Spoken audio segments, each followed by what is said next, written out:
And we're live. What is going on, everybody? My name is Nikki Smokes, joined by Bobby and Jay. You were listening to the Smoke Show. It is Therapy Monday. The Miami Dolphins are coming off a 15-13 loss to the Las Vegas Raiders.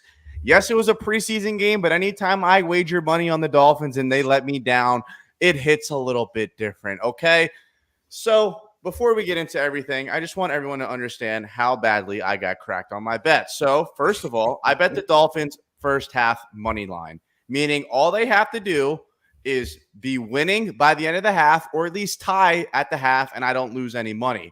So as usual, the Dolphins are down 3. They march straight down the field.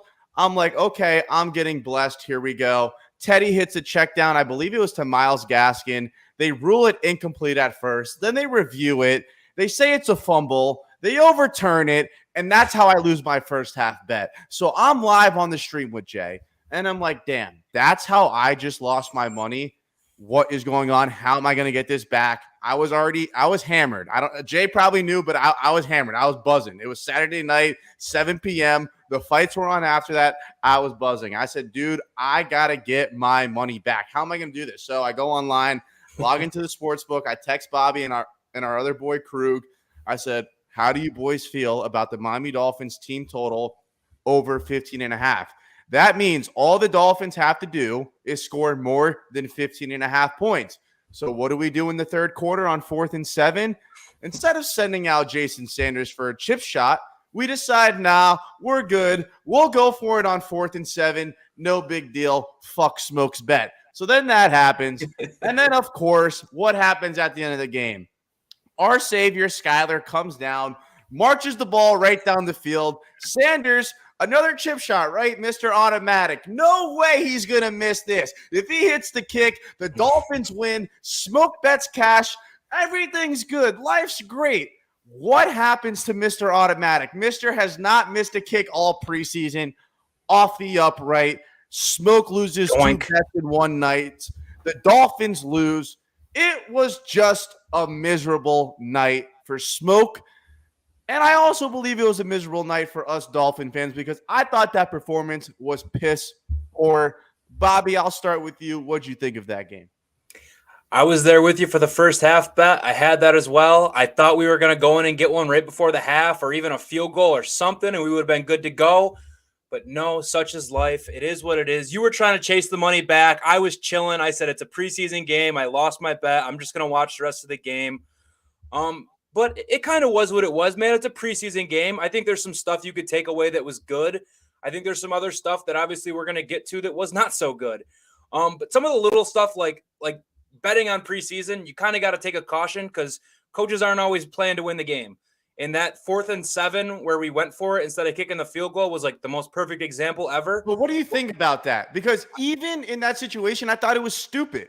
When are you ever going for it on 4th and 7 in the second quarter? You don't do that. My thought behind it is he was just trying to try something. Game scenario, 4th and 7, have to pick it up. He was probably in his head, in the team's head, simulating this is at the end of the game situation. Play it like you would. We need the first down. This isn't a 2-point game. I know, Smoke. Quarter. I get what I'm saying is, look, obviously I'm a little more invested because I had money on it. But if we're just making up scenarios, well, then why didn't we do that in the first quarter? Or why don't we do that on our own 20-yard line on 4th and 7? We're just making up scenarios. I mean, to my knowledge, that was the first time we were on like a plus side of the field on a 4th down where it was a reasonable to go for it. I'm fine with it. It's preseason football. At the end of the day, the score on the board doesn't matter. We went out there with our ones. Remember, it was 4th and 1. We went out there with our ones. Larnell Coleman jumps off sides, and we decided to take a field goal. So why didn't you go for it with your ones? I would have been fine if he did there too. I don't know. I don't take a lot of stock in that. Obviously, you're a little more fired up because it cost you the money. But shit like that, I'm cool with, man. It's a preseason game. If you want to get a look in a situation, go get your look. Go try something. At that point in time, we probably felt like Sanders isn't ever missing a field goal ever again, and we're good to go. So why don't we just try and run it out in this 4th and 7? But hey, it is what it is. But that was kind of my initial takeaway. At least I know we're going to get into some other shit. Jay, what'd you think, brother? Fortunately for myself, I can't bet right now, so that was beautiful for me because I would have been hammering the Miami Dolphins, so that's good for me. I will say in terms of that argument, I do agree with Bobby. I thought he was simulating a game situation. You're right, though. Why didn't he do it with the starters? We'll never know. Maybe it's some Jedi mind trick. Who knows? Mike McDaniel is doing some crazy shit, so we really have no idea. I thought it was like a slog of the game other than like Skylar Thompson, Eric Ezukama, which we'll get to because they kind of made the game really exciting. But other than that, it was a really kind of slow-moving, hassle. Really just like the definition of an exhibition practice preseason game, right? It's low scoring too, which was even worse. Like at least the first game, we got some points on the board, which was exciting, even if it was from the defense. But man, it was tough to watch. Low scoring game. Like everyone's rusty. It didn't seem like anyone was, it didn't seem that crisp of a football game. It wasn't like a nice technical fight. It wasn't like anything like that. It was just really tough to see. So that was really unfortunate. And then obviously like, even if it's a preseason game, us psychos who are watching that until the end, it's like we still want to see us win. We drive down the field. By the way, again, another nice drive from Skylar Thompson, Eric Ezukama, just for Jason Sanders to hit the uprights. Like, what are you doing to us? So that was really unfortunate, especially just considering like the hype we had behind Jason Sanders. Like that would have just taken it to another level. We would have been on cloud 9. And then he doinks it off the upright, which is so tough to see. But for me, it was just kind of a messy preseason game. It was what it was, man. Like, I don't know what to tell you. Yeah. Before I absolutely destroy our offensive line, our run blocking, I think this is a fun little icebreaker. Shout out my boy Clump. Fuck, Clump, baby. Kill, marry. It's really fuck, marry, kill, old man. Learn the lingo. Teddy, Tua, Skyler. All right, this one is easy. This one is easy. Well, first of all, major pause.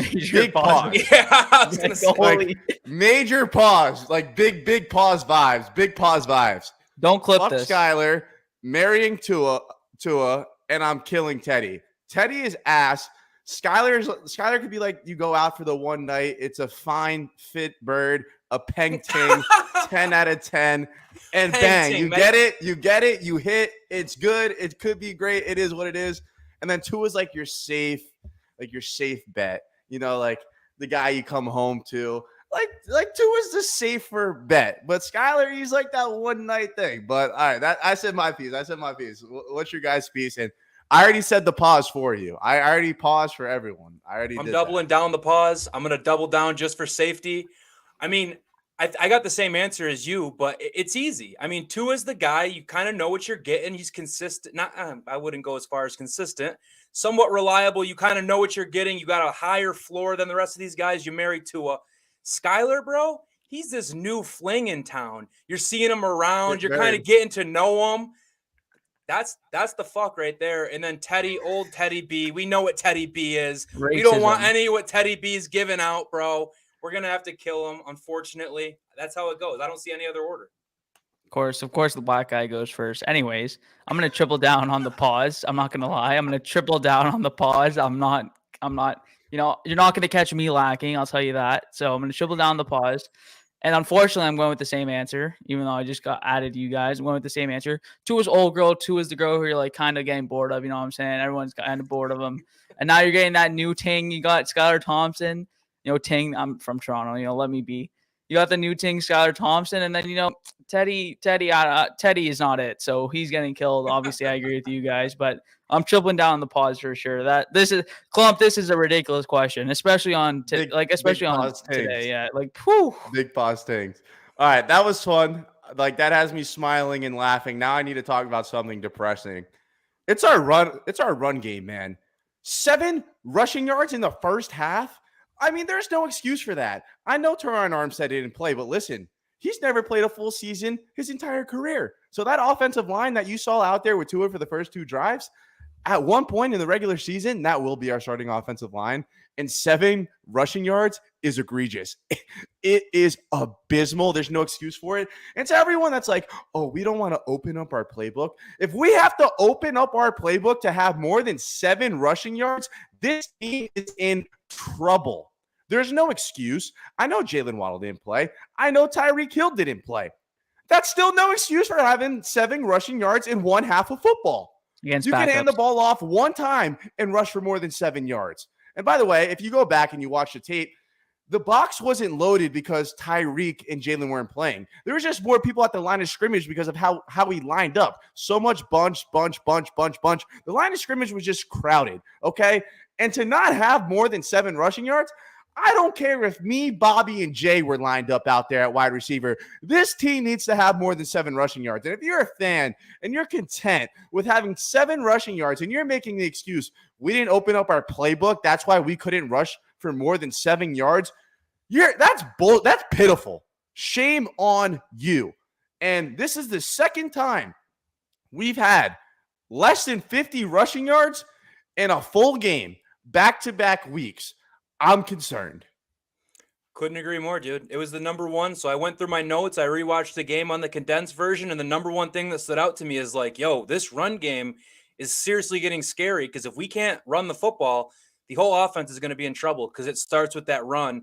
And I mean, you just brought up the line, and this could be a situation if Armstead obviously doesn't play all the games, whatnot. Coleman is fucking terrible. You saw it on the very first play of the game, run left. By the time the ball carrier got the ball, Coleman was turned around staring him face to face because his man had just blown right by him. Not to mention this guy gets a false start on a 4th and inches that we were going to go for it. This Coleman guy is so pitifully bad that it's unacceptable at this point. And like Greer needs to be doing something because that's not a comparable backup. Like if our starting left tackle goes down and we have to put Coleman in the game, close your eyes, watch out. It's going to be bad. It's going to be scary. And that's him going up against twos. Wait until an elite pass rusher says, number 79, Larnell Coleman is playing left tackle. Let me go line up over there, bro, because that's free lunch every day of the week. So that was easily the sketchiest, worst, most concerning part of the Miami Dolphins is that run game right now. Yeah, we're fucked if Teron Armstead gets hurt. Exactly. I'm not going to sugarcoat it. We're fucked. And I'll tell you what, he wasn't starting over Jesse Davis, which is a huge red flag because Jesse Davis is ass. So he couldn't start over him. And I'll be honest, dude, Mike Patino said in a press conference, and obviously he did say he's open to change. And that's, again, one of the reasons he's a good coach is he's open to adapting. But he did say he probably wouldn't move his starter. So if Teron Armstead does go down, it will probably be Larnell Coleman because your other option is Greg Little or Keon Smith, who, if they're even worse than Larnell Coleman. Keon Smith might be worse than Larnell Coleman. Which is an issue. So which is crazy. You can expect Larnell Coleman to play. And like we said, even if the rest of the offensive line is doing good run blocking, which they weren't, I'll say that. But even if they were, bro, Larnell Coleman is allowing a guy, like Bobby said on the first play, just allows a guy to shed through him really quickly. And Chase Edmonds, that's even the worst part is we can't even kind of analyze the run game, at least from the running backs perspective, because there's nowhere for them to go. What do you want them to do? There's literally nothing for them to do. So they couldn't show off that. It's like you see all this progress in pass protection. I love the pass protection in this game. It's actually incredible. The pass protection has been great, Jay. That's a great point. But then the run blocking is awful. It's awful. Horrendous. And to be honest, if anything, you'd think it'd be the other way around. Mike McDaniel is a run game coordinator. He's a guy who has thrived in the run game. And a big part of the run game is obviously the offensive line. We know how closely Mike McDaniel has worked with offensive lines before. That's probably one of the bigger reasons we hired him. And it's crazy to think that through 2 preseason games, we're averaging 2.5 yards per carry. I know last week or yesterday or 2 days ago now in the game, we averaged 2.1 yards per carry, 18 rushes for 37 yards. That is awful. How about this, Jay? We averaged 1 yard per carry for the first half. We ran the ball 7 times and had 7 rushing yards. It's unacceptable. It's awful. It's really, really bad. And it's something that, again, it's preseason. We're taking note of it. We're not putting a bunch of stock into it. But if that continues, I don't care if it's the first game. That's my first kind of red flag with Mike McDaniel so far, which is crazy because I've been on the Mike McDaniel train, honestly, maybe before a lot of people. Actually, that was my first jersey swap. I actually put Mike McDaniel on the Dolphins shirt, which is fucking stupid. But that was the first thing I did. I was on the Mike McDaniel train since jump. And, dude, it's that is a major red flag from a guy who's supposed to be a run game guru. That's his thing. So the fact that, bro, he's been doing this with undrafted guys off the street, right? So it's you would expect even in preseason. By the way, it's not like we're going up against the ones either. It was our starters versus the backups. It's the number 2s. There was no Max Crosby out there. There's no Chandler Jones, Yannick Ngakoue out there. And we were still getting – obviously, they're more pass rushers. I'm just naming their better defensive players. But it's crazy. And that was something that definitely, really worried me for sure. We brought it up. I think it's something that, again, preseason, we're not going to let it kind of infuriate us too much. You can't let that kind of stress you out too much now. But, man, if that happens first game, we are in trouble, especially because our whole offense, and I talked about this, is our whole offense, and it seems like the play action is our bread and butter. Well, to set up that play action, you need a run game. You can't run the ball. We talked about this last year with the RPO. You need the R of the RPO, which is obviously the run game.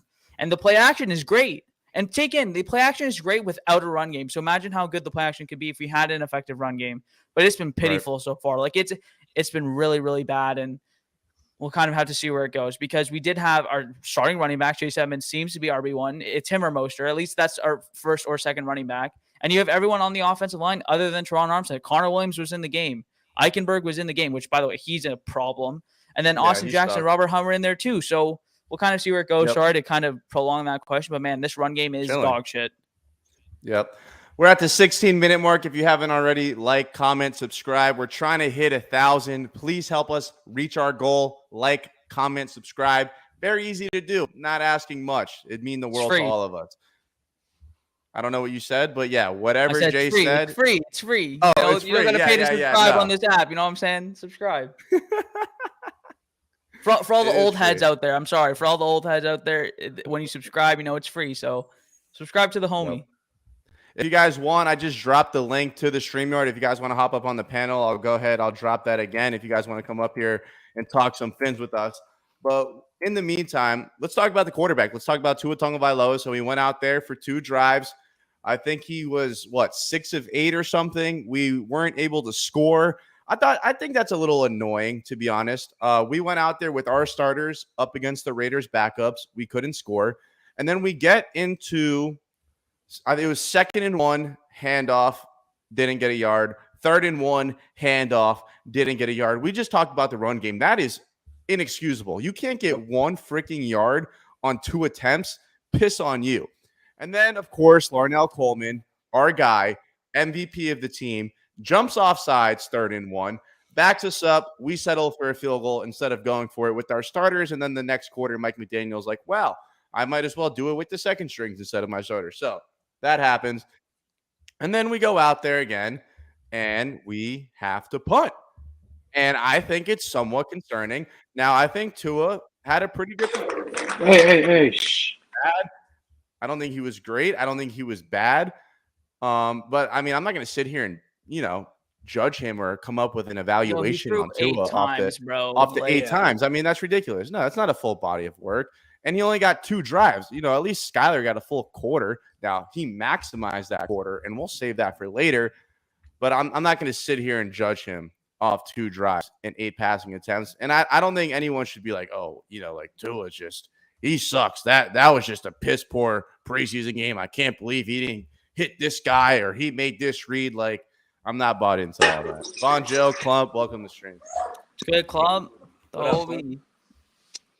I kind of feel bad that everybody's on camera. Yeah, come on, Bon Joe. What's up? I'm trying to cook here. Damn it. And my camera's not even working. Could you guys even see me? Just give me a black screen. Nah, just black screen. It's all good, exactly. Though. My avatar looks better. When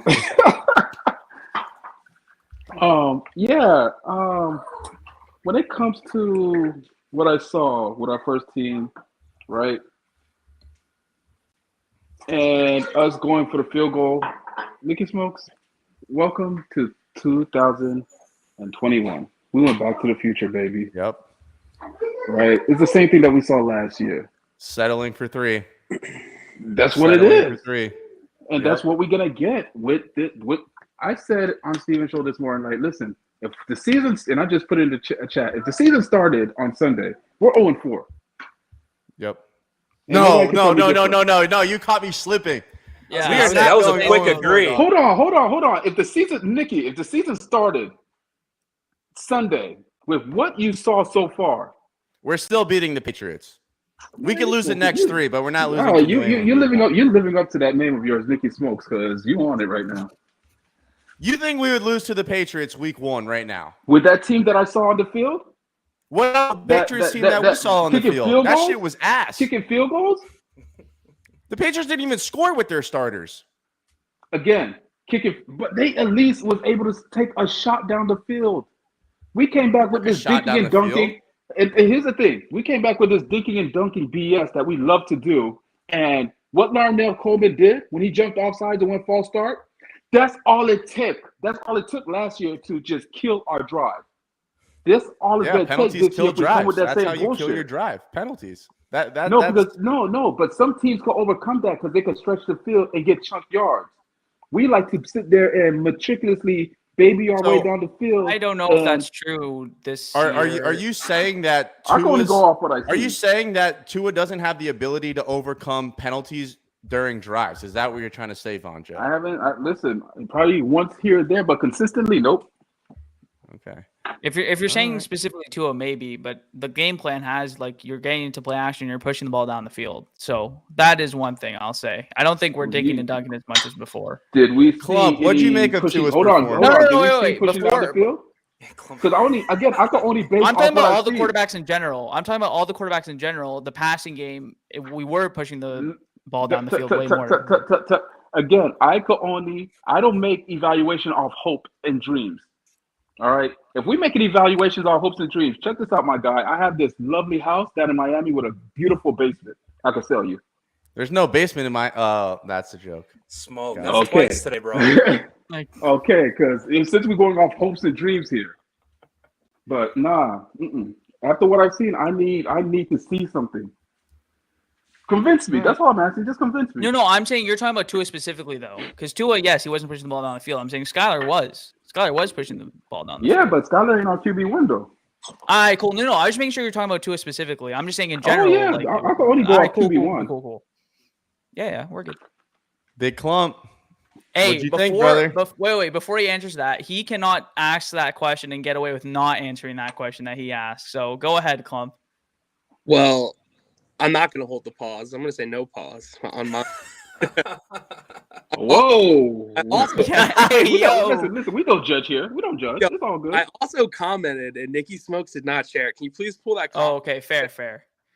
Did you see what I said? I'm a little upset none of you have acknowledged Teddy Bridgewater here. You're just all killing Teddy Bridgewater. I saw that, Clump. Yeah. His Louisville picture, I think I'm going to go with I'm going to marry Skyler because I see the potential there to not be mediocre in life. I see a little bit more than just that average, boring life. I'm going to go with the F there for my man Teddy. No pause. That's my guy right there. And then and his reason is he's got a huge hammer. No pause, though. No pause, though. How do you know that? No, did you ever see that? You never seen that picture, Jay? The Louisville picture? Let's not pull this up. No, we're not doing this right now. Nah, this ain't happening right now. Nah, Clump, finish your conversation. Got real weird. I ain't gonna hold you. Yeah. No, we're not pulling up that picture. Not gonna kill Tua because that's mean, but I'm probably gonna cut him or trade him. So that's where I'm at. All right, what'd you think of his performance? That was a hypothetical statement. I didn't actually mean that Tua should be cut. Here comes the pause. But yeah, pause on that. You're right. But honestly, I tweeted it. It's just meh. Like, I don't know how anyone is excited about it. I mean, if you're excited about it, you're just like, what did he say? You're trying to sell a house in Miami with a basement. Honestly, you're selling fake stuff. Like, there was nothing to be excited about. And I know a lot of people are living on the, oh, it was so nice to see Tua go through his progressions. That was so great. And to me, it's like, okay, so he did what every NFL quarterback should do. We're so proud of him for doing what NFL quarterbacks do. They go through their progressions. Like, that's how low our expectations are for Tua. That we're gonna Clump. I'm sorry to interrupt, guys, but did he really go through his progressions, because sometimes I feel like he pretended to go through his progressions. He did. I saw him get to 3 and 4. He went through his progressions. Nikki, this is the thing. Is his progressions from 1 to 3?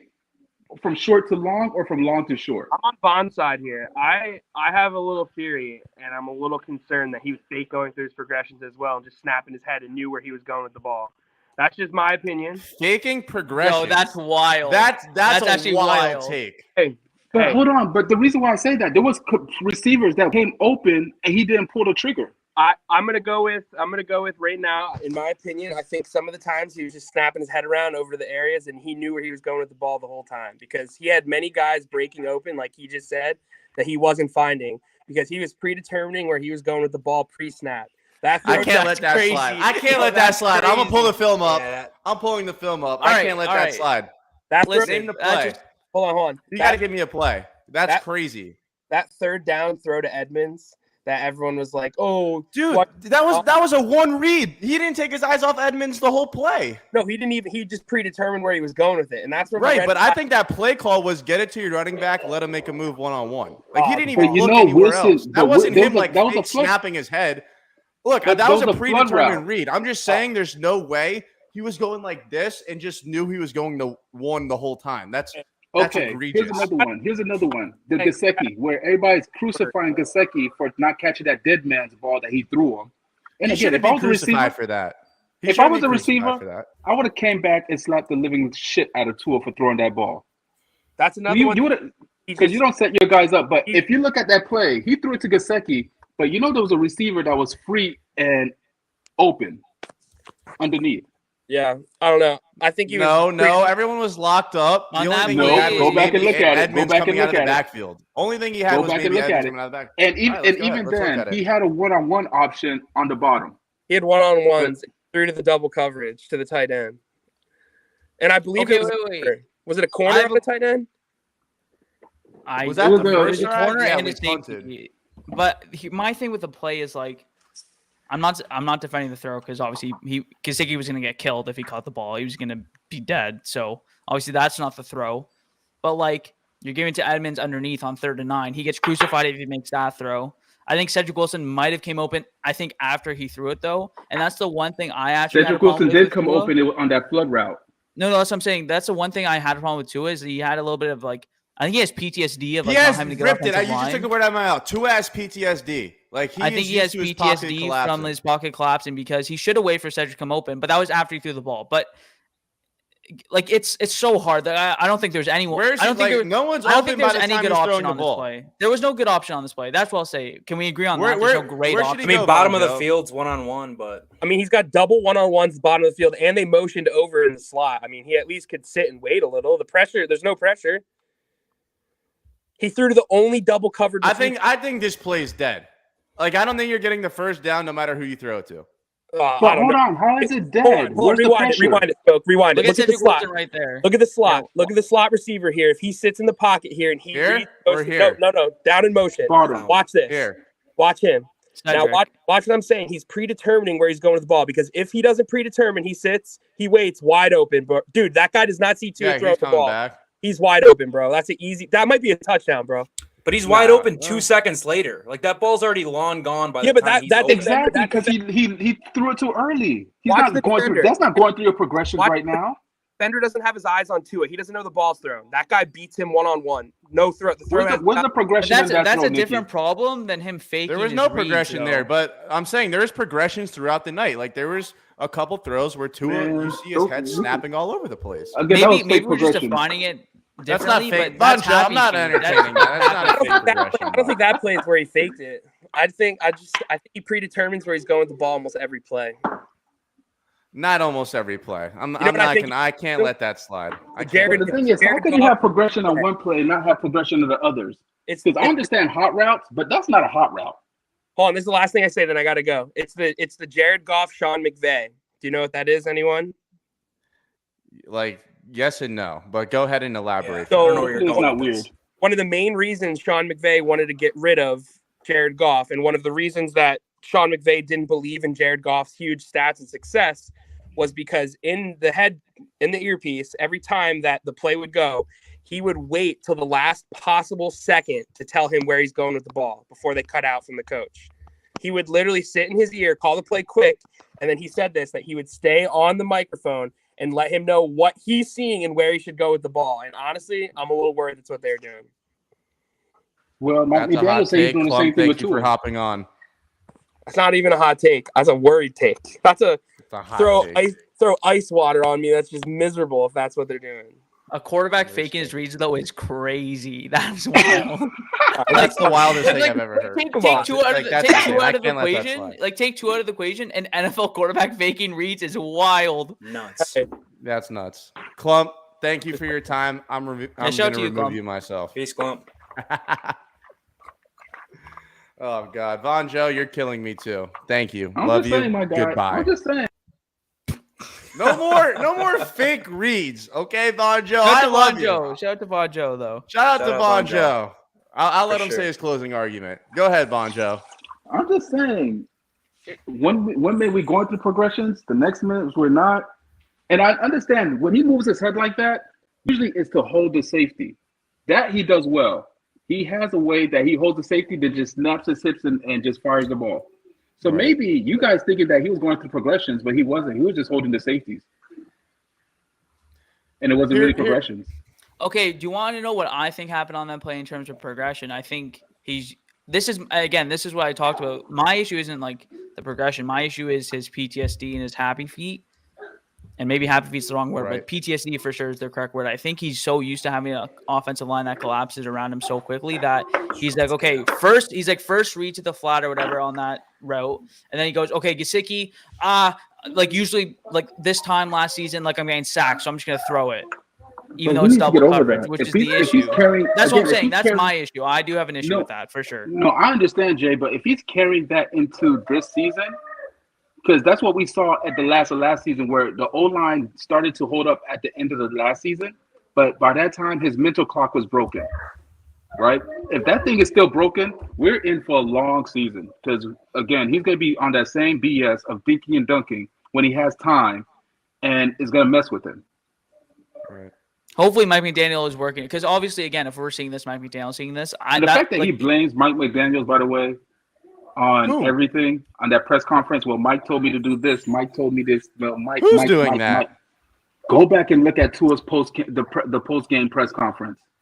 I'll go Every back 2 and watch seconds, it. it was, well, Mike said this and Mike said that. Not we decided to do this and we decided to do that. Well, Mike said to do this and Mike, Mike's my daddy and Mike tells me what to do. He told me to go to bed and he comes back and tuck me in, before the You're play sick. calls. So Oh, Bonjo. We love you, brother. Thank you for hopping on. no worries, man. You guys take up. Fins up, man. appreciate you. Thank you, bro. All right, let's get into the smoke, man. Skylar Thompson or Tua Tagovailoa. Look, let me just start off by saying this. Skylar Thompson is not better than Tua Tagovailoa right now. He is not. And I'm sorry, it's just not there yet. I'm not ruling it out. I'm not saying that Skylar Thompson can't be a better quarterback than Tua Tagovailoa. But right now, week 1, if you truly believe Skylar Thompson gives us a better chance against the Patriots, you are crazy. Tua's 3-0 against the Patriots. Tua has 2 years of experience. And to be honest, I understand where you guys are coming from. The fact that we're even having this conversation shows that Tua has not proven enough. That is why this year is a make or break year. Because I can assure you, Charger fans, their backup quarterback could go out there in a preseason game, throw for 500 yards and 6 touchdowns. You would not hear one single peep about their backup quarterback being QB1 over Justin Herbert. It's not a thing. So Tua, he needs to step up. He needs to prove he is that guy. But right now, at the current moment, do I think Skylar Thompson gives us a better chance to win over Tua Tagovailoa? No, not yet. And that's what I'm leaving it at. Over time, maybe, who knows? I don't care. But at this present moment, Skylar Thompson does not give us a better chance to win more than Tua. Now, Teddy, on the other hand, This is I'd rather have Skylar as quarterback too.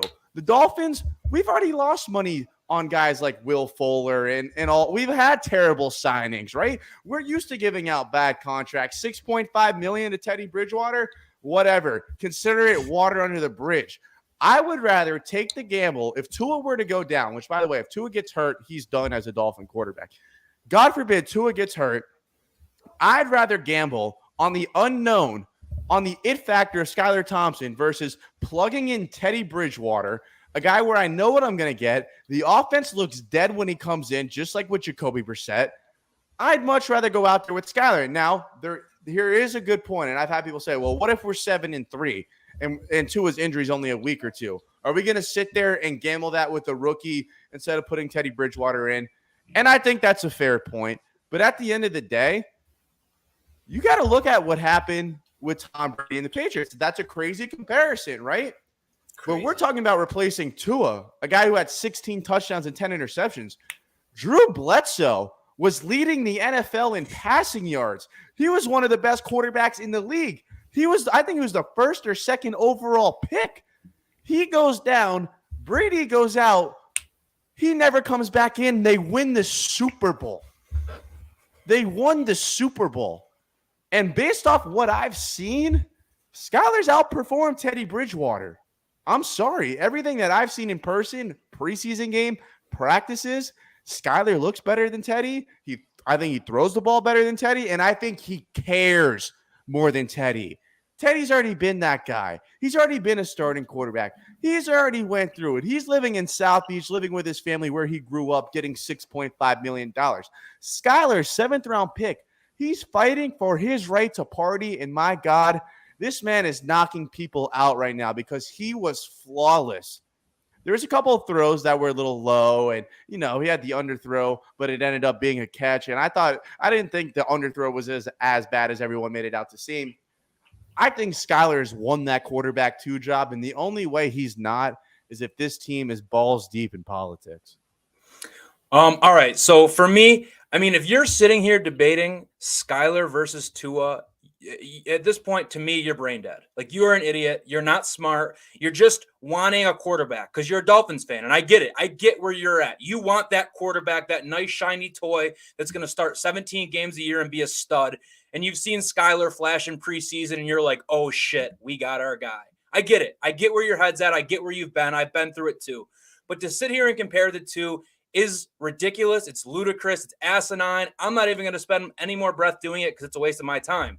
Now, if you want to sit here and say Teddy Bridgewater versus Skyler, I think you got a bit of a conversation. Still, at this point in time, in my opinion, Teddy Bridgewater is a much, and I stress this, much more better complete quarterback than Skyler is.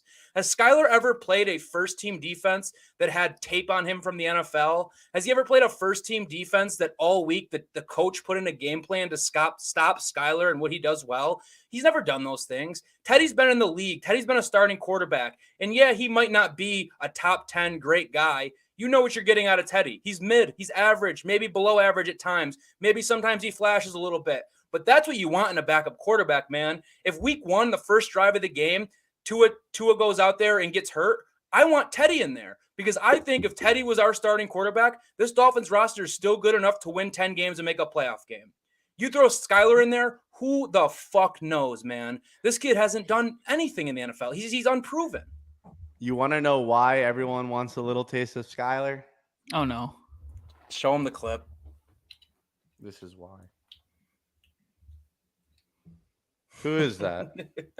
Herbie. Wait, we can say his name? Wait on it. I don't know about you. That looks awfully similar. And now let me say this too, because it may seem like I'm coming off like harsh on Skyler. I don't like Skyler. I'm excited as fuck about this kid. But right. Dolphins fans get so far out in front of their emotions to the point where he's QB1 now. What I think he's earned is he's not going on that practice squad. He's going to be on the roster because if he goes to that practice squad, he's getting snatched up. What he's done is he's opened everyone's eyes a little bit and said, okay, give this kid a shot. Give him some more reps. Maybe he can be that dude and he's not just some guy we drafted in the 7th-round pick to see what was up. When you drafted him in the 7th, this was your highest hope, that he would come out, ball, compete, and we'd want him on the roster. He's done exactly that. Everything I've seen, great. QB3. Anything further to me is a stretch. And here's the thing real quick before I pass it over to Jay. I made the Tom Brady comparison, right? But he sat out 2 years. He didn't play for 2 years. He was just back there cooking, working his way up the depth chart. I don't think we need to just throw Skyler out there. I think that would be terrible for him. I don't think he's ready for that. But I do think he's ready to be on that 53 roster and be quarterback too. Because I saw that out route, that outside post that he threw, 35 yards on the rope. That's a big boy throw. That's a throw that you're seeing Herbert make. You're seeing Josh Allen make, Mahomes make. Now, he's not on their level, but that's the type of throws they're making. And that thing was on a I'm trying not to curse, but that thing was on a fucking rope. That thing was on a fucking rope. I think it's got potential. And by the way, if we go down the rookies that were drafted this year, he's having a better preseason than all of them. He looks better than Kenny Pickett. He looks better than Malik Willis. I heard you say that earlier. He doesn't look better than Kenny Pickett. What Look you at Kenny talking about? Pickett's. Look at Kenny And Pickett's Malik stat Willis lines. is flash too, man. Kenny Pickett has balled, and I got a Steelers fan that's in here, so he's going to hold me accountable. Brett Renzi, I see him there. And if I talk badly about Kenny Pickett right now, he's going to hold me. I think Kenny Pickett's but he just said actually toss out Skyler. He may start. That's your own boy. Read the message before. He said trade Mason Rudolph back up for Tua. Toss the Steelers a 5th rounder. He's fucking around. But I know Kenny has been balling. I get the fucking propaganda from this kid every day, so I'm glad he's actually in the chat right now too. That's the only one I'll hold you on, though. Skyler's been good, man. He's been very solid, and I'm very happy with what he's done. All right. So for me, obviously, like these two said, if you're comparing Tua and Skyler, you're kind of out of place right now. Yeah, I would get your head checked. For Teddy and Tua, though, there is something to be said about, how good Skyler's playing, especially in this offense. But, dude, the amount of experience Teddy has against first-team defenses, like Bobby said, is like NFL teams value that a lot. And even if it's a tie goes to the veteran. So we'll see on that. I do think Skyler has earned his right to make the team, and he won't be on the practice squad. But man, I will say, it is cool, and it shows how good a 7th-round draft pick has been, because the fact that we're even having a conversation about Teddy and Skyler, even though it's again, we all assume Teddy will. And I asked Cameron Wolf this on Twitter, and he responded to me, so shout out to him. He said Teddy's contract, $6.5 million guaranteed, means he's not going nowhere. So that means we're probably going to carry 3 quarterbacks. But the fact that this is even a conversation, even though it's not that close, it's closer than anyone would expect. The fact that this is even close to a conversation speaks to how good Skyler has been.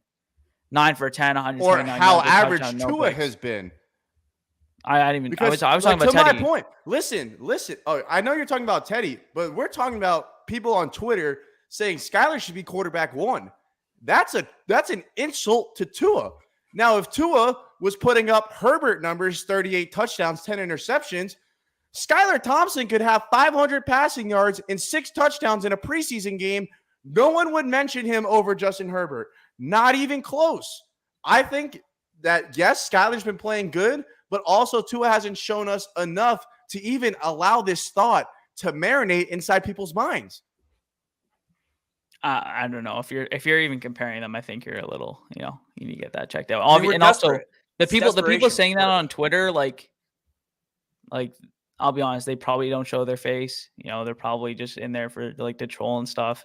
They're probably hating on Tua, which, by the way, sometimes is needed, man. People coddle the kid so much, which is crazy. And that's, again, I don't want to get into it, but that's where people will just start defending him out of nowhere. It's no, we can be critical of him. He has happy feet. He has PTSD right now. There's been some throws where it's okay, dude, you have time now. We have time. So we'll see what happens there. I just think, I don't know. Teddy's experience just puts him at a different level right now. And that's a no fault of Skyler. What do you want Skyler to do? But dude, Teddy has so much experience in the NFL as a starter against first team defenses. It's just again, by politics. And the team's thinking like this too. He's going to be the backup, at least for this year. The positive thing, though, is heading into the next few years. Now we have Skyler, who clearly will be on an NFL roster, Rookie and it contract, should be ours. yeah. It's a rookie contract, and that's our backup. So we won't be spending $10 million on a backup quarterback. Hopefully Tua is the guy, so he would be backing up Tua. Obviously, that remains to be seen. But no matter who quarterback 1 is, again, hopefully it's Tua. No matter who quarterback 1 is, at least we have a backup quarterback who, by the way, has potential, which is obviously the exact position you want to be in terms of roster construction. Definitely. I would say obviously this is crazy, but to say other than quarterback 1, we have a great kind of quarterback room right now. And to be fair, even with Tua involved, let's just look at the quarterback room as a whole. Again, obviously we don't have the elite quarterback yet, but I would say our quarterback room looks good because we have the guy who we think can be the starter. You have a proven veteran backup. And then you have a rookie who he's letting it up right now. Yeah. So I will think it will be interesting. I do think I think it's great though that Skyler's playing as well as he is, man. I honestly take in if Skyler wasn't that good yesterday, man, I might have killed myself watching that game. So thank God for him. So Skyler's making preseason interesting. I love the kid, but yeah, I have to agree with everything that Bobby said. It's there comes to a point where it's okay, dude, you have to take into the fact that this is third stringers. And obviously, by the way, the throws he's making is talented. The big boy throw you guys are talking about, it is talented for sure. But it's just the little things that veterans do that he doesn't have right now. So like you said, I think he should sit for a year behind Teddy. And then after that, you have your backup quarterback, which is beautiful. So we'll kind of see what happens there. My biggest point, if you're going to take away anything from me, I love the fact that it's even a conversation because he's a 7th round rookie. So that's awesome to see. It's beautiful. It's honestly, it's like, and again, something that no one expected either, which is obviously awesome to see. So that's why I would leave it there. We'll check out this beautiful throw. No, this isn't it. Thompson. This isn't it. So this is in the 4th quarter. The Raiders went down and scored. 1st and 10, right? So what happens here? Oh, it glitched out. Bad snap. Okay. I could rewind it if you want. Dieter snapped it too early. We fall on the ball. So it's 2nd and 18. This is the drive for us to go down there and take the lead. So you're already dealing with adversity to come back. And now your first play is an 8-yard early snap fumble. This is 2nd and 18. Why is this glitching? This app is so buns. Let me just make my point, and you can glitch all you want. 2nd and 18. This is what this kid's ripping out of the bag. Look at where he throws it from. What? Basically at the 6-yard line? 6-7 yard line? Look at this thing. He's at like the 45. To the 40-yard line, outside post. From where he's standing to the just outside width. That's beautiful. That is unbelievable, bro. On a rope. That's arm talent. This throw is tough. You see this, you get this in the 7th round, you're fired up. Look, 2nd and 18. This is the ball he's stepping up in. Yeah, I'll take that. Shout out Easy E, man. Yeah, that bro. Can we talk about that really quickly? Can we actually talk about that really quick? After this next clip. Okay. This next clip. Because look, I'm giving Skyler praise. I'm giving Skyler praise, but I'm also going to hold him accountable. Everyone's nitpicking to his reads, right? Well, very next play. Wait, no, this wasn't the same one. This was another great throw. I'll play this. This is one over the middle. But there was a play that Skyler missed a big-time touchdown. That was a great ball. And it was the play after the Easy E. So I'm going to play the clip. It's Easy E's sick catch, and then we'll get into that, Jay, because we need to talk about him. That kid played his fucking ass off. But let's pull this up. So this is the touchdown drive right here. We get the dumpy handoff. Everyone knows what's going to happen here. Nothing happens when the Dolphins run the ball. Oh, that's not bad for us. 2 yards. 2 yards. Shout out to Ahmed. Nice run. Or sorry, Gaskin. Nice run. Gaskin. All right, here we go. All right, so this is the Easy E throw. Yes, it was an under throw. I still think it was a good throw, though. Pocket collapse. I know people were debating that. Skyler takes a hit. It's not a great throw, but it's catchable. Easy E makes a great play. Phenomenal play. This kid's a dog. We're going to get into Easy E, I promise. But I have to make my point because if we want to nitpick Tua, look at Howland out there. Skyler. Fired up. I'll nitpick Skyler. Look at this wide receiver right here. And Skyler's looking here the whole time. Once he sees this corner sitting here, this should be a touchdown. Drops back, corner sits, boom. You hit that right there. You put that on the money. That's crib talk. He's got him beat. This corner sitting. Boom, dude, that's money. You put that in the window right there, you run that on Madden, his eyes are there too. Yeah, his eyes are there too. And then he's got one right here. He's got one right here too. He's got 2 coming across. And this is why we get on Tua, because he comes down, he takes his check down. So I'm going to hold Skyler accountable. He missed one. But other than that, I was very impressed. Very impressed with him. But to your point, Jay, Easy E. That man was going bonkers, brother. 6 catches, 114 yards. He's making spectacular catches. Crazy. One-handed on an underthrow again. Not it's still a good throw, but still it's an underthrow. He comes back to the ball. He's moving his body in the air, makes a one-handed catch. And this is on a potential game-winning drive. And he continues to make big catch after big catch after big catch. By the way, I said 6 catches for 114 yards in one half. That's not an entire game. In one half, basically. And he's doing this. Balling. He's a lock for wide receiver 4. There's no one's even close to him in wide receiver 4. He could be wide receiver 3. And he's pushing Cedric Wilson for wide receiver 3. Now, the money talks, so Cedric Wilson probably does get the wide receiver 3 spot over him. But Sherfield's a dog too, though. He's my wide receiver 5. So shout out to Trent Sherfield. I like Sherfield too. I agree. He just knows the offense. He finds the holes in the defense. If you notice, all the throws where damn, he's wide open. It's usually the Trent Sherfield. He just knows the offense so well. So shout out to him for that. And I said this, like, he was a lock to make the roster right when he followed Mike McDaniel. It's the same thing with Raheem Mostert. It's like you have that comfort level between a receiver and the coach. It's like, that's going to happen, especially bringing over Wes Welker. That kind of even nailed it in even more. So obviously they have some. Shout out Wes Welker. There. He's been doing a great job. The wide receivers look crisp. Everyone looks good. Having that might be our best position group on the team. That's what I was just going to say, Jay. That's probably the best not even position group on close. the group. That is by far our best position group. I would go wide receiver, D line, anyone on the front seven, anyone on the front. DBs, no. You go past Byron and X, we are toast. Yeah, sorry, not Shout out Nick depth-wise. Needham though. I fuck with Nick Needham, but you want to talk about anyone after him, bro? You're playing. No, you're right. Roulette. I was just talking straight starters again, bro. We got torched again. Noah, he's so why? bad. I'm done with Noah. Noah needs to go. I think Gaskins needs to go, bro. Like that fumble really pissed me off when he fumbled the ball. I just didn't. We said it earlier. It's tough to evaluate the run game right now, but it's especially tough when you go out there and you put the ball on the fucking ground. Like that's one of the biggest things that bothers me like no other. I get on players that fumble the football because, like, you have such limited times to touch that ball throughout the game, especially some of these guys like a Gaskin. You put that ball away and you hold that thing. Number one goal is not to lose the fucking football. That drove me nuts, and it just seems like Gaskin doesn't have a role in this team. So for him, I'm kind of out on him. What did you guys think about Gesicki playing, like, a lot? Do you think we're still just trying to get him ready to block, or are we trying to show him off maybe to for him to have any – like you talked about for him to have a role in this offense, he needs to learn how to chip block. Actually, on the safety that Teddy Bridgewater took, which wasn't a great play call, and obviously Teddy could have got the ball out earlier. Those two things were not the reason we took a safety on that play.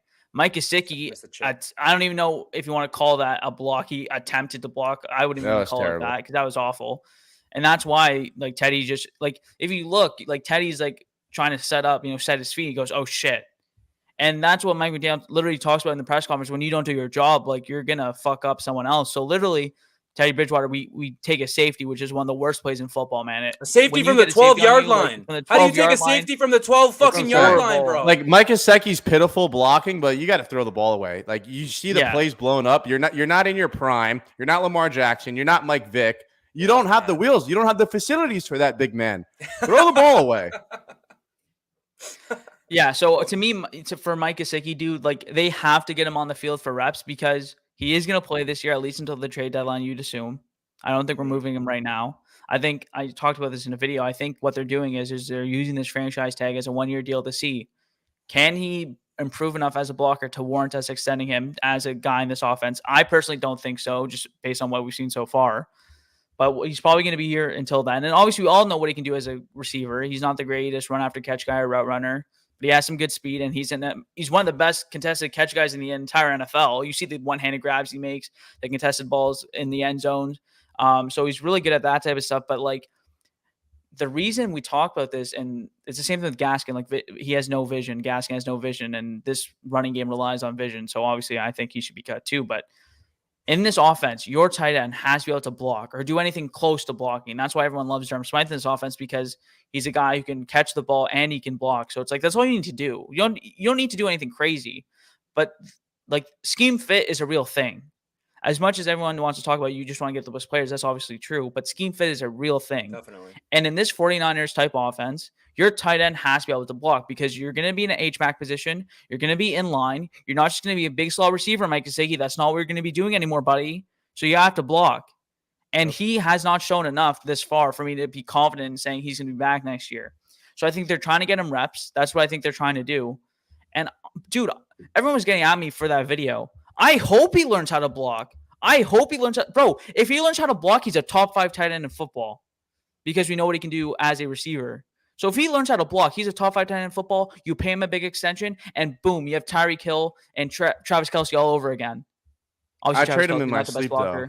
But I trade him in my sleep. If he cannot learn how to block, he's gone, and people need to accept that. I know he's a draft pick. He's been here for his entire career, so people have a connection to him, which I agree with. I do too. Right. Again, people are getting at me. I like Mike Gesicki, and I loved him in our previous offenses because he was a big slot receiver. At this point in time, if you cannot block in this offense, you are going to screw over the entire operation, and we cannot have that. That's not something that you can have in this offense. It's about rhythm. It's about timing. It's about people doing their job.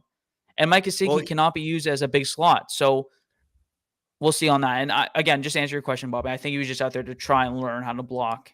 That's kind of what I have for even you. with the way our offense is constructed, we have guys like Tyreek Hill, we have guys like Jalen Waddle, we have Cedric Wilson, we have Easy E. Our wide receiving room is loaded to the bone.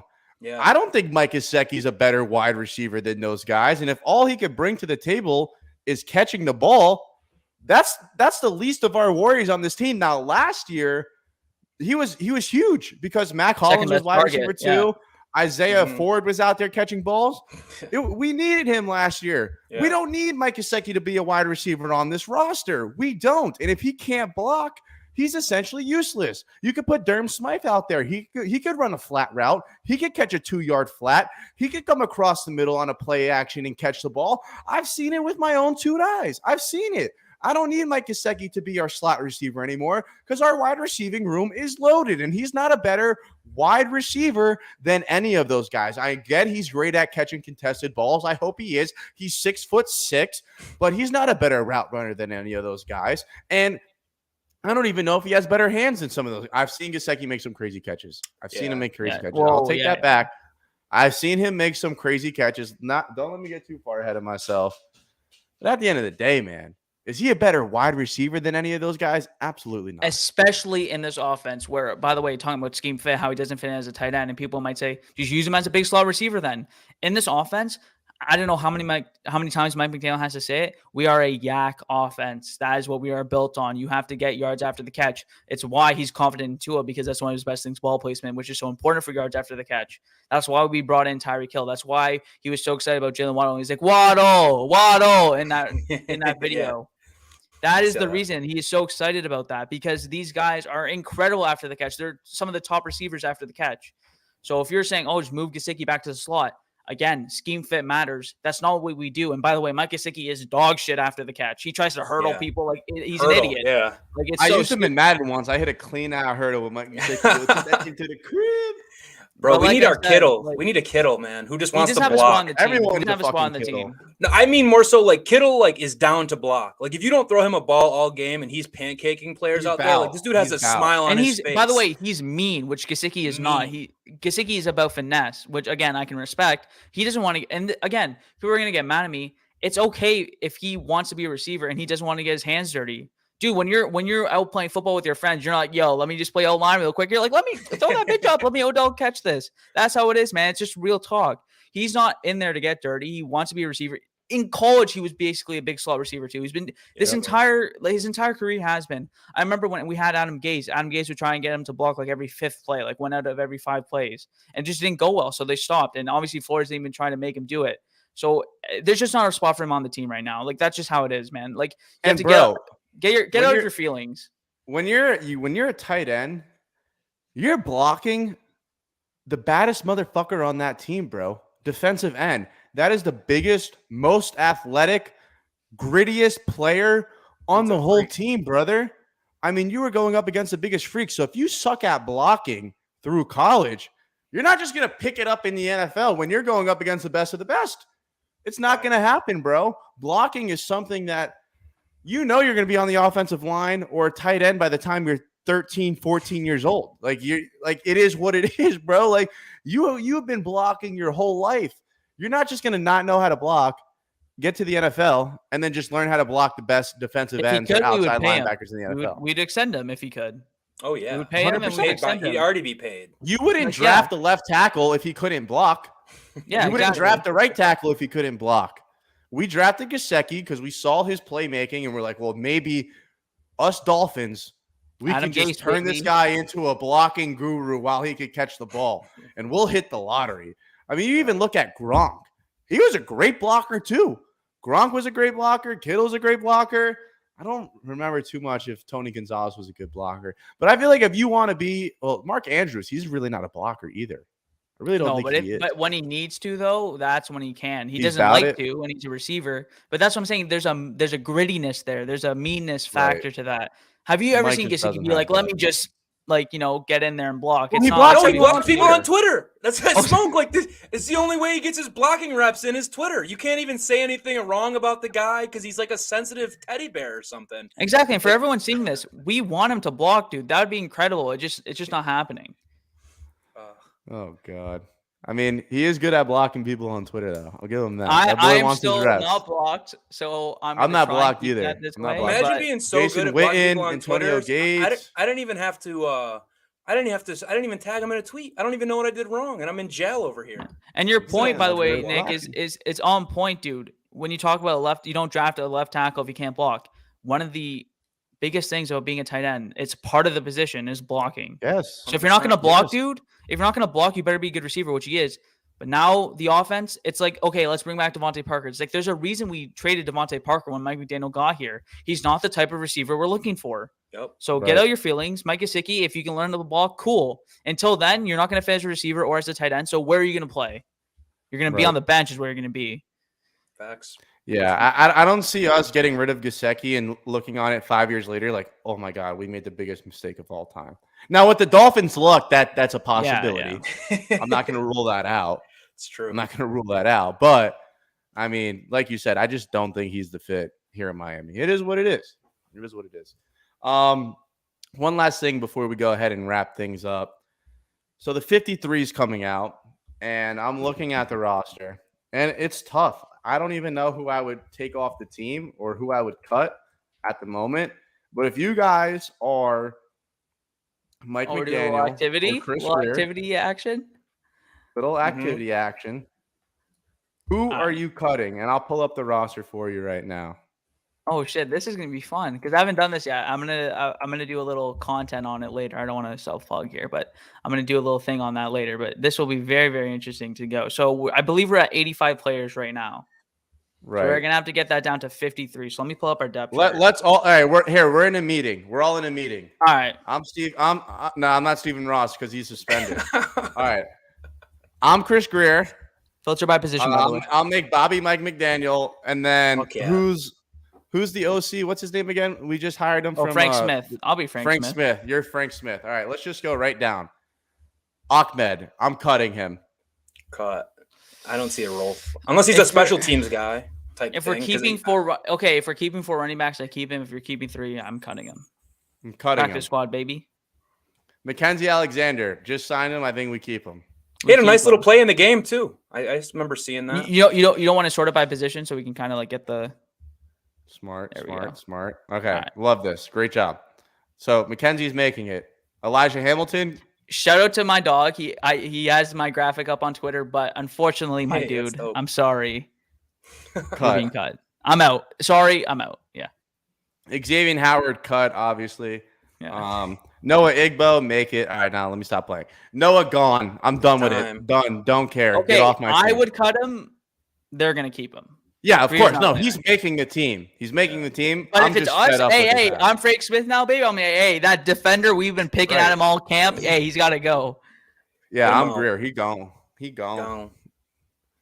I don't He had wanna a nice rock his game name. yesterday. Practice squad. Cater Kohu, practice Mhm. squad. He had a great Practice game squad. yesterday, but unfortunately, he's not making the team. No. Practice squad? I I'll think practice so. squad him. Nick Needham, obviously make. Elijah Campbell, interesting. I think he makes it. I think he can make Honestly, the team as well. I've seen some if- flashes from him. He's been nice. He's been good. I like him over the guys we'll get to right here for the rest of the DBs. I think he's been better than Quincy Wilson, D'Angelo Ross. So I think I'll make the team.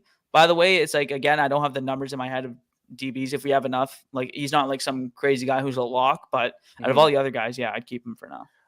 I think Keon Crossan makes the team. I Yep. think we're all in agreement there. Yeah. D'Angelo Ross, you're gone. Get him out He's of not- here, yo. He was he's trash really in the bad. Bucs Buns, game. yeah. Yeah. Quincy Quincy Wilson, Wilson, gone. same thing. They like him, though. The Dolphins like him. I don't know why he's bad. Maybe special teams or something. I don't know. Dude, what is he wearing? That's a jersey. I was tripping. All right. Those look Agba, weird. obviously. Owen Carey Jr. Owen Carney Jr., he's going to practice I squad can't probably. read. Yeah, practice squad, I would assume. I don't really know who he is. Is Same it, with am him. I saying this right? Still? Ben Stilley. It's weird, I know. Stilly. Yeah, it's weird. I got it wrong at first too. It's Ben Stilley. He's been making noise at camp. I think he's a dark horse to make the team because he's been so good in camp, so good in these preseason games. He's had 2 sacks, tackle for losses. Like, he's been great. But again, the D line is so stacked that I have him as a practice squad guy. But I think he's right there. One of the first call ups if the defensive lineman gets hurt. Bobby. Oh, I don't really know much about Ben Steely, to be honest with you, bro. So I'll toss him on my practice squad and get to know about him. Yeah, good call, OC. Raekwon Davis, he's making it. John Jenkins. Making it, rocks. baby. No, whoa. Easy. I love John Jenkins he makes looked the good. team. No, I just like looking at him, one, because of his number, and he's just like, he just reminds me of this one kid from my high school football team where like his pants are always falling down, but like he's just a big boy, just like fucking making plays. I think he's hilarious. He's hilarious. Funny. Yeah, he's funny. Benito Jones. Practice squad. They love him. So practice squad. Practice squad. Sounds good to me.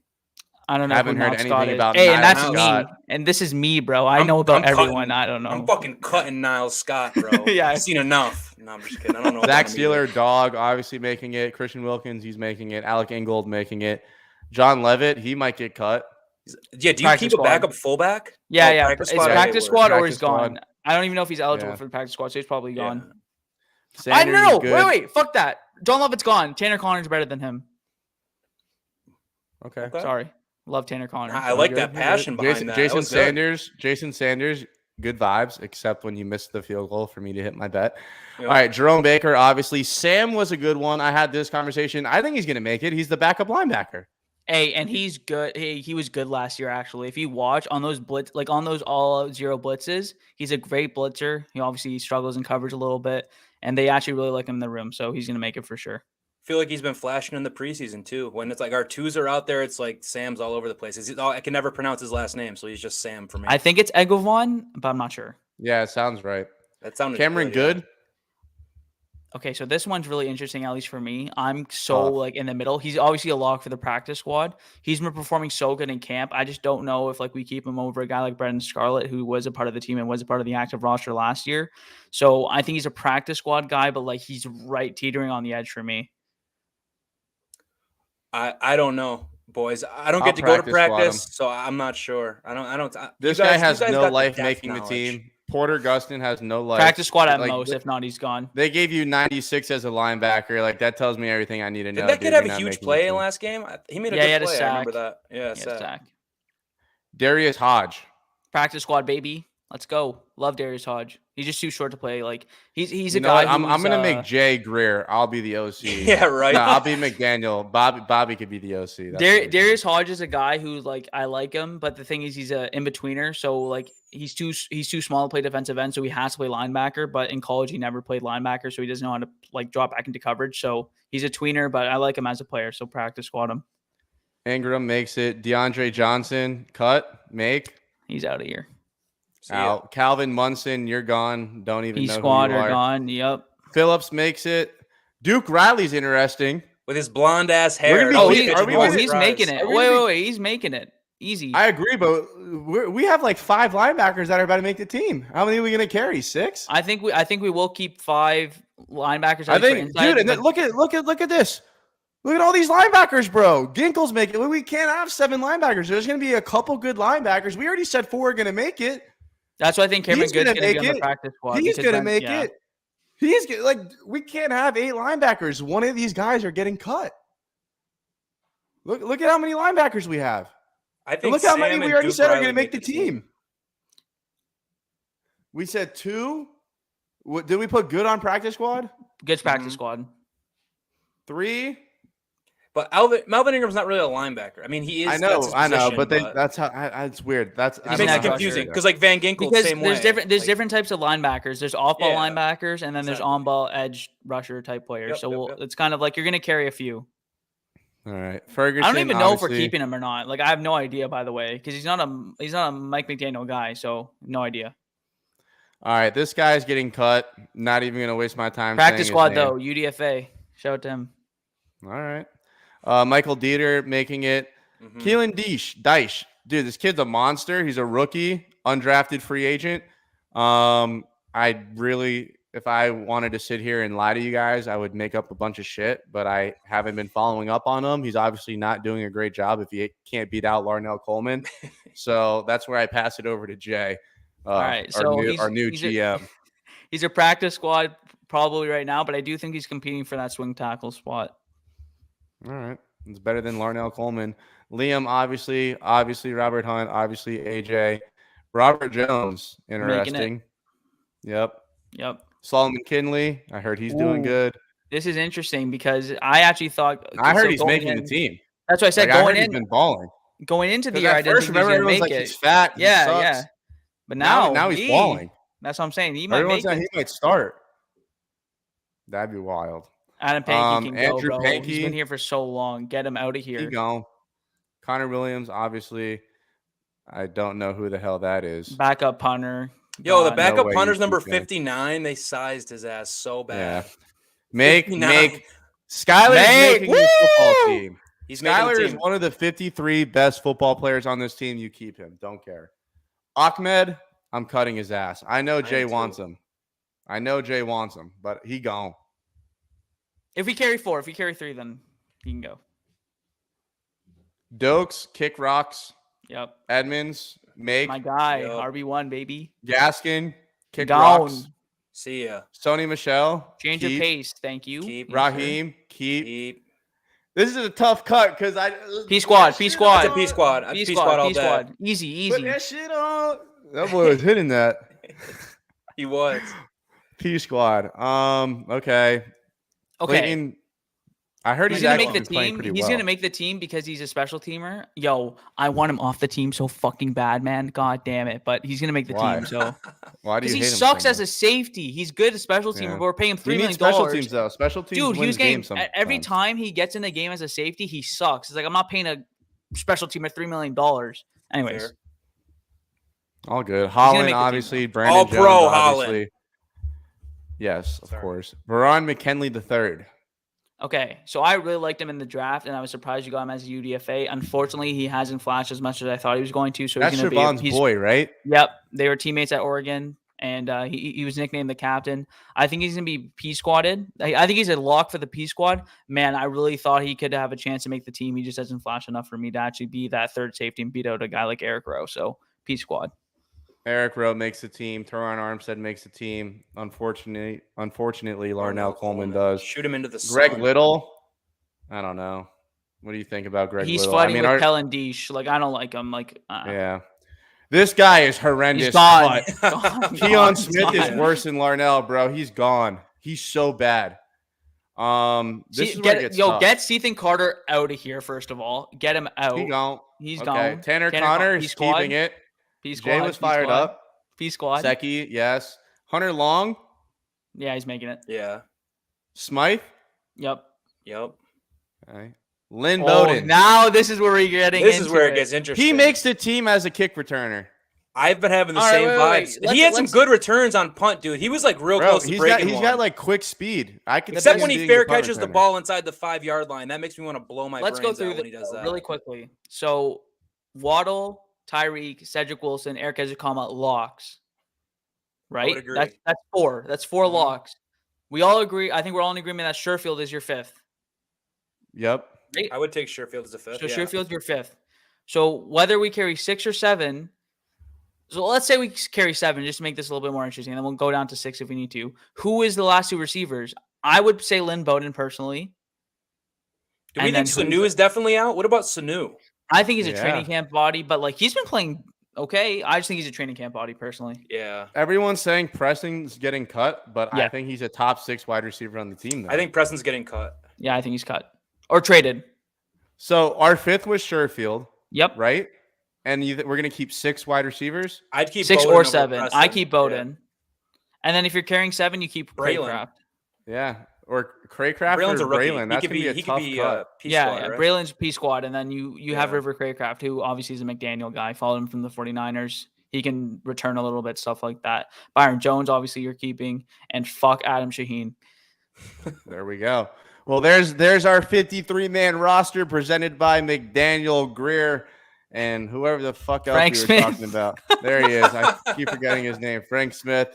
Shout out to all you guys tuning in live. Thank you guys for blowing up the comment section. That is unbelievable. If you haven't already, please like, comment, and subscribe. We're trying to hit 1,000. If you haven't already, check out Jay's channel. His channel is fantastic.